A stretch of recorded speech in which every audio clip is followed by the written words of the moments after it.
کوئی اور سوال ہو؟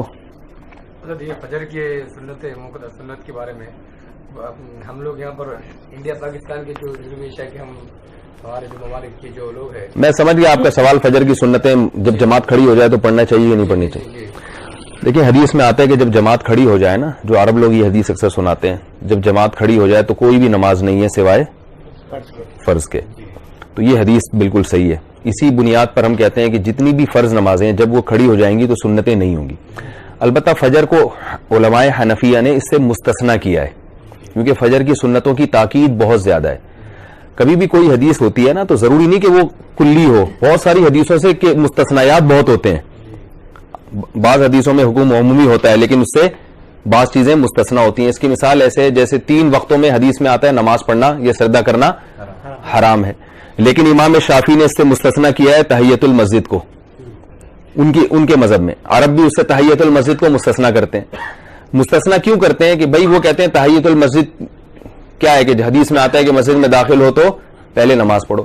تو جیسے انہوں نے اس حدیث کو عام رکھا اور اس کو خاص کر دیا, تو ایسے ہی ہم نے کیا کیا کہ جو علماء حنفیہ ہیں انہوں نے اس حدیث کو تو عام 4 نمازوں کے حق میں تو عام رکھا کہ جب جماعت کھڑی ہو جائے تو سنتیں نہ پڑھو, لیکن فجر میں کیا کر دیا, اس کی تخصیص کر دی.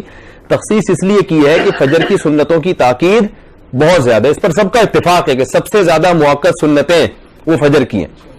اور یہ صرف قیاس برائے قیاس نہیں, عبداللہ ابن مسعود رضی اللہ تعالیٰ عنہ سے دیگر بعض صحابہ سے صحیح سند سے ثابت ہے کہ جب وہ فجر کی جماعت کھڑی بھی ہو جاتی تھی تو وہ مسجد کے باہر سنتیں پڑھ لیتے تھے.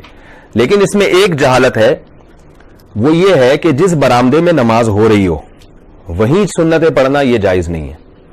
لوگ کیا کرتے ہیں, ادھر جماعت ہو رہی ہے ادھر ہی سنتیں.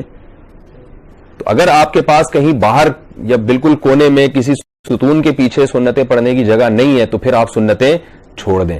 سمجھ رہے, کیونکہ جہاں جماعت ہو رہی ہے بالکل وہیں اسی مقام پہ اسی برآمدے میں کھڑے ہو کر سنتیں پڑھنا اس کی اجازت نہیں ہے.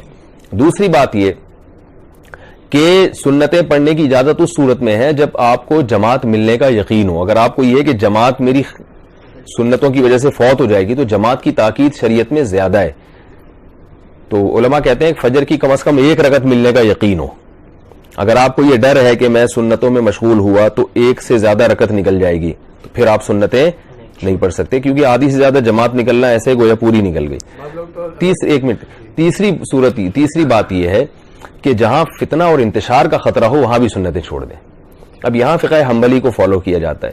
اب آپ کہیں مسجد میں کھڑے ہو کر سنتیں پڑھ رہے ہیں, وہ اس کو پوری تقریر تھوڑی سنائیں گے آپ بیٹھ کر کہ اصل میں یوں ہے پھر اصل میں یوں ہے. وہ کہے گا بھائی کیا ہلا وہ کیا معافی مشکل کچھ بھی ایسی بات کر دے گا آپ کو, تو ایک نئی ٹینشن میں آئیں گے.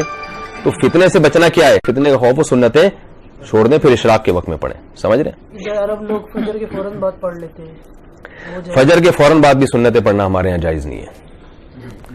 ہاں, کیونکہ فجر کی نماز کے بعد نوافل نبی صلی اللہ علیہ وسلم نے کبھی نہیں پڑھے. عبداللہ ابن عمر رضی اللہ عنہ سے صحیح سند سے ثابت ہے.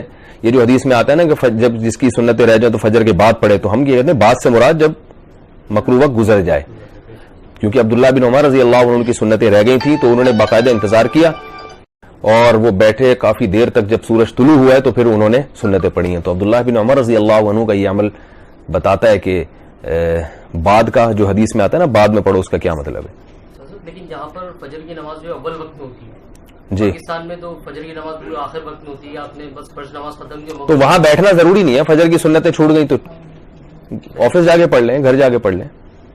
نہیں بھی پڑھیں تو بھی جائز ہے, لیکن بہتر ہے کہ اس کو پڑھ لیا جائے بعد میں. ظہر سے پہلے بھی پڑھ سکتے ہیں. جی, ظہر سے پہلے بھی ادا کی جا سکتی ہے. کیا مطلب سنت نہیں, اتنی لیٹ نہیں, پھر تو مرنے سے پہلے پڑھ لیں آپ, زوال سے پہلے.